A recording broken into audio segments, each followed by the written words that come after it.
नमस्कार, बहुत बहुत स्वागत है आप सभी का। आप देख रहे हैं एनएमएफ न्यूज, आपके साथ मैं हूं नम्रता चौधरी।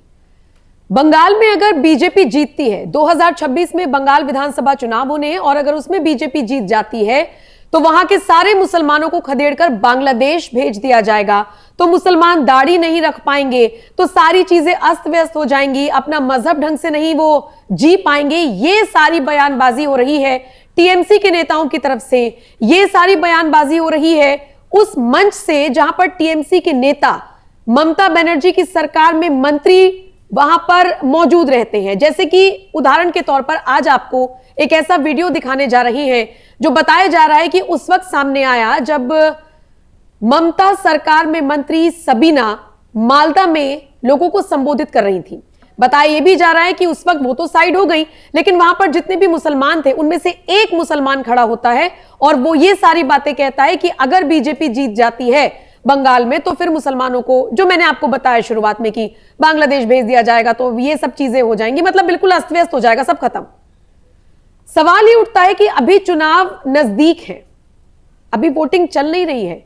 ये डिवाइड एंड रूल वाली पॉलिसी, ये हिंदू मुसलमान वाली पॉलिसी, बंगाल तो अक्सर इस चीज के लिए फेमस है ना कि यहां पर हिंदू मुस्लिम नहीं होता, यहां पर बंगाली वर्सेस नॉन बंगाली होता है। बल्कि अब तो जो पढ़ा लिखा बंगाली है वो जो बांग्लादेश से आकर घुसपैठिए रह रहे हैं उनका विरोध करने लगा है कि हमारा हक तो ये छीन कर खा रहे हैं।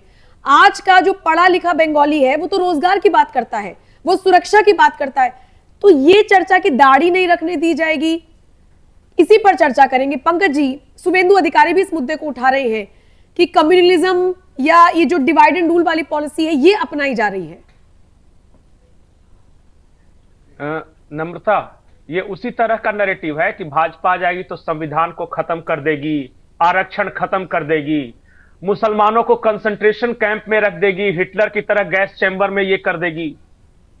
ये सब भी नैरेटिव हमने सुना है ना इस देश में, और वोट भी मिल जाते हैं क्योंकि मूर्खों की कमी नहीं गालिब, हजार मिलते हैं, दूर ढूंढो पास मिलते हैं, नगद ढूंढो उधार मिलते हैं। ये तो हो रहा है ना, आपके आंखों के सामने हो रहा है। बीजेपी आ जाएगी तो मुसलमानों को दाढ़ी नहीं रखने देगी। वाह वाह, इस देश में कितने राज्यों में बीजेपी की सरकारें हैं या एनडीए की सरकारें हैं? 18। सब जगह मुसलमान दाढ़ी नहीं रख रहे हैं क्या? या उनको गैस चैम्बर में डाल दिया जा रहा है हिटलर की तरह? या आरक्षण समाप्त कर दिया, या इस देश में संविधान को समाप्त कर दिया? कहीं हुआ है क्या ऐसा? एक केस नहीं हुआ, लेकिन होता है ना राजनीति में। और यही डरा डरा के तो वोट लेते रहे हैं। भेड़ी आ जाएगा, भेड़ी आ जाएगा, गांव वाला कहानी हमने सुना था ना। बीजेपी है, हवा आ जाएगी, बीजेपी आ जाएगी, मुसलमानों का ये हो जाएगा वो हो जाएगा। पहले केंद्र में होता था, अब बीजेपी आ गई, क्या हो गया? उल्टा उनकी आर्थिक स्थिति अच्छी हो गई। आप कंपेयर कर लीजिए, बीजेपी आ जाएगी तो ये हो जाएगा, मुसलमानों के साथ वो हो जाएगा, पता चला बीजेपी आ गई, अब देश में दंगे बंद हो गए। नहीं होते अब दंगे देश में, पहले होते थे। 70,000 दंगे हुए थे बीजेपी के आने के पहले आजाद भारत में, जिनमें पता चला कि करीब 35,000 के आसपास मुसलमान मारे गए थे। आज नहीं होता। पिछले 10 सालों में आपने कहीं सुना है?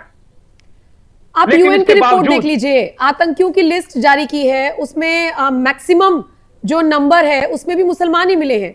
और ये मैं भारत की बात नहीं कर रही हूं, पूरे विश्व की बात कर रही हूं जो लिस्ट जारी हुई है। और अक्सर वो ये लिस्ट जारी करती भी है यूएन।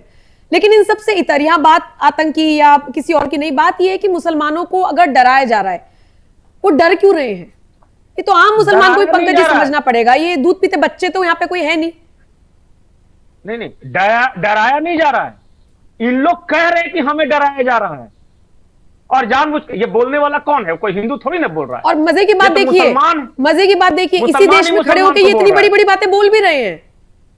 बिल्कुल। और ये दाढ़ी वाले बाबा कह रहे हैं कि दाढ़ी नहीं रखने दी जाएगी। इनकी उम्र मुझे लगता है कि 70 के आसपास होगी, और इनको, मुझे नहीं लगता है कि जिंदगी में कभी किसी ने इनको दाढ़ी को लेकर कि हटाने के लिए कहा होगा, और कम से कम किसी हिंदू ने तो नहीं कहा होगा। ये एक, जानते हैं, इसे विक्टिम कार्ड बोलते हैं, अल तकैया बोलते हैं। विक्टिम कार्ड ये कि पहले तो जाके अन्याय करो और फिर बोल दो कि हाय हाय देखो मुसलमान हो रहा है इसलिए हमें सता रहे। बिल्कुल इसे समझिए। आपको पता है इस देश में हिंदू बेचारा आज तक कहीं नहीं गया, किसी पे आक्रमण नहीं करने गया, लेकिन हिंदू एग्रेसिव है और सारी दुनिया में मारकाट मचाने वाले विक्टिम, और हम जैसे बेवकूफ इसे यकीन भी करते हैं। पंकज जी, आज ये जो मुसलमान शख्स कह रहे हैं, मुझे लगता है कि सुनवा भी देना चाहिए, लेकिन इससे ज्यादा इंपॉर्टेंट ये है कि यहाँ पर एक ऐसी महिला बैठी हुई है जो टीएमसी की वरिष्ठ नेता है, जो ममता बनर्जी की सरकार में मंत्री है। ये तो सेक्युलर होने का राग अलापते हैं ना, तो ये तो फिर अपना चेहरा दिखा रहे हैं। सेकुलर मतलब क्या होता है आपको नहीं पता? सिर्फ हिंदू सेकुलर हो, मुसलमान कट्टर होना चाहिए। किसने आपको कह दिया कि सेकुलर का मतलब ये होता है कि मुसलमान भी सेकुलर हो? एक भी सेकुलर नेता ने ऐसा कहा है?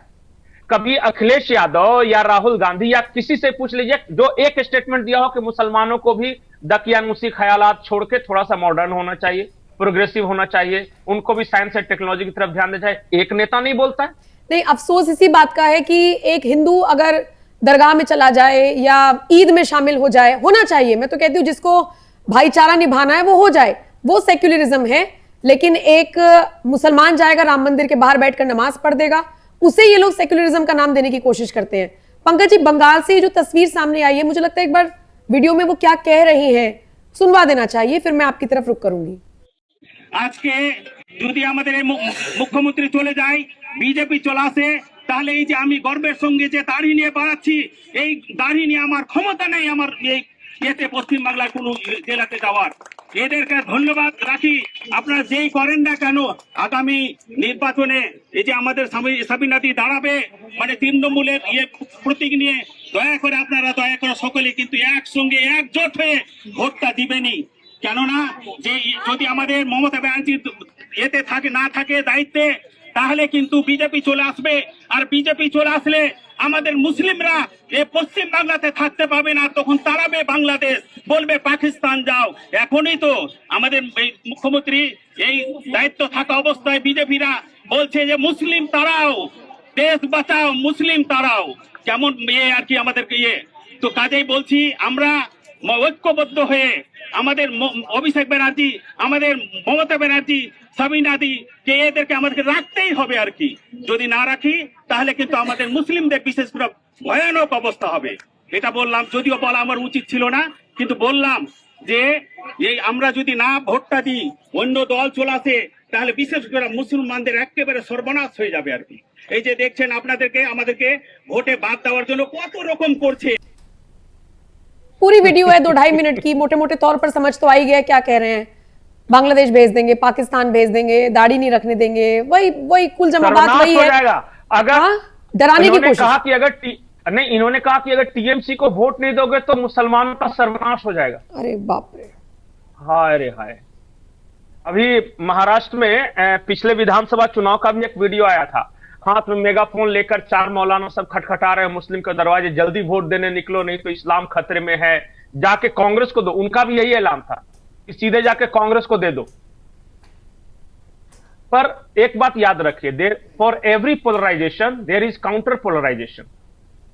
जब भी आप अपने लोगों को एकजुट करने की कोशिश करते हो तो दूसरी तरफ के लोग स्वतः ही एकजुट हो जाते हैं। यह दुनिया का सिद्धांत है। तो कहीं ऐसा ना हो कि मियां मुसलमानों को यूनाइट करते करते हिंदू यूनाइट हो जाए, इसका भी उनको ख्याल रखना चाहिए। टीएमसी नहीं आ जाएगी तो इस्लाम खत्म हो जाएगा, टीएमसी को अगर वोट नहीं दिया तो दाढ़ी नहीं रखने देंगे, अगर टीएमसी को वोट नहीं किया तो सारे मुसलमानों को बांग्लादेश और पाकिस्तान भेज दिया जाएगा। कौन जाहिल है ये बोल रहा है? उम्र से तो ठीक ठाक लग रहा है। उम्र से लग रहा है ना, सोच से तो नहीं लग रहा। और मैं बार बार एक ही बात कह रही हूं कि ये जहनियत सिर्फ इनकी नहीं है, और भी कई सारे लोगों की हो सकती है।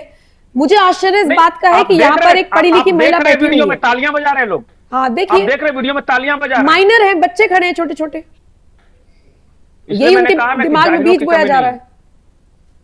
अरे आप तो ऐसे बोले बीज बोल रहे, ये पैदा ही लेते हैं बीज लेके, कान में 5 बार ला इलाहा इल्लल्लाह मुहम्मद रसूलुल्लाह ला इलाहा इल्लल्लाह। आप पता नहीं सुबह 5 बजे सुबह उठ के वो अजीब सी आवाज में मैं, ठीक है पंकज जी, वो क्या करता है वो? ठीक है पंकज जी, मैं तो आश्चर्य, देखिए मुझे इस चेहरे पर है, आप एक नेता होकर आपको तो पूरे बंगाल को साथ में लेके चलना है ना, आपकी दीदी को तो पूरे बंगाल को साथ में लेके चलना है। लेकिन चलिए ठीक है, पता है पंकज जी, जो हम ग्राउंड रिपोर्ट कर रहे हैं, जो हमारे संवाददाता बंगाल में, उनसे जो लोग बात कर रहे हैं, एक तो डर कर बात करते हैं, बच बचाकर बात करते हैं, खासकर जो बीजेपी के समर्थक हैं। उनमें से एक शख्स कल बता रहा था कि मेरे ऊपर सिर्फ शक हुआ टीएमसी के कार्यकर्ताओं को पिछले चुनाव में 2021 में सिर्फ शक हुआ, और अगले दिन मेरा पूरा घर लुट गया था, डकैती पड़ गई थी उसमें। मतलब सिर्फ शक के आधार पर। ये तो वहां पे डर का माहौल है। लेकिन दूसरी तरफ मुसलमान ऐसे यूनाइट भी हो सकते हैं, यूनाइट होने की बात भी कर सकते हैं, बीजेपी के खिलाफ भी बोल सकते हैं, वहां पर मंत्री लोग बैठे रहेंगे। ठीक है पंकज जी, हमने ये वीडियो दिखाया दर्शकों को। शुभेंदु अधिकारी का मैं बार बार ट्वीट दिखा रही हूं क्योंकि वो इस पर विरोध जता रहे हैं। बंगाल के और भी लीडर्स जो बीजेपी के हैं कह रहे हैं ये कौन सी पॉलिसी है। बहरहाल अब ये आपके हवाले, दर्शकों के ऊपर इस वीडियो को छोड़कर जा रही हूं। बताइएगा जरूर ऐसे मुसलमानों पर जो बरगलाने का काम करते हैं, ऐसे नेताओं पर जो इसका हिस्सा बनते हैं। नहीं, आपका क्या कुछ मैं एक चीज बता रहा हूं, इस देश का सबसे बड़ा झूठ है ऐसे मुसलमानों पर। मैक्सिमम ऐसे ही, आप उनको बाकी को पास मत दीजिए बचने का। वो आपके मुंह पे वो अपना छद्म वेश धारण करते हैं, लेकिन अपने लोगों के बीच होते हैं तो सारे के सारे ऐसे। और मुझे कोई कंफ्यूजन नहीं, बाकी किसी को होगा तो होगा। ठीक है, हो सकता है कि आपके बीच रहते होंगे तो वो कहते होंगे कि मैं ये सब नहीं बोला, बहुत मॉडर्न, लेकिन अपने बीच रह के वो क्या बात करते हैं, क्या किस तरह की बात करते हैं, सबका मकसद एक, गजवाए हिंद, और कोई नहीं। और मुझे कम से कम कंफ्यूजन नहीं है। बाकी ठीक है, जातिवादी सेकुलरों का कोई इलाज हुआ है आज तक जो आज होगा। ठीक है पंकज जी, इसी के साथ इस वीडियो पर विराम लगाकर जा रही हूं। इस वीडियो में इतना ही। दर्शकों के ऊपर आपका ये लास्ट वाला कंक्लूजन भी और ये पूरी चर्चा दर्शकों के हवाले कमेंट सेक्शन में बताइएगा जरूर आपका क्या कुछ कहना है। और बाकी अपडेट्स के लिए आप हमारी वेबसाइट का भी रुख कर सकते हैं। बहुत बहुत शुक्रिया।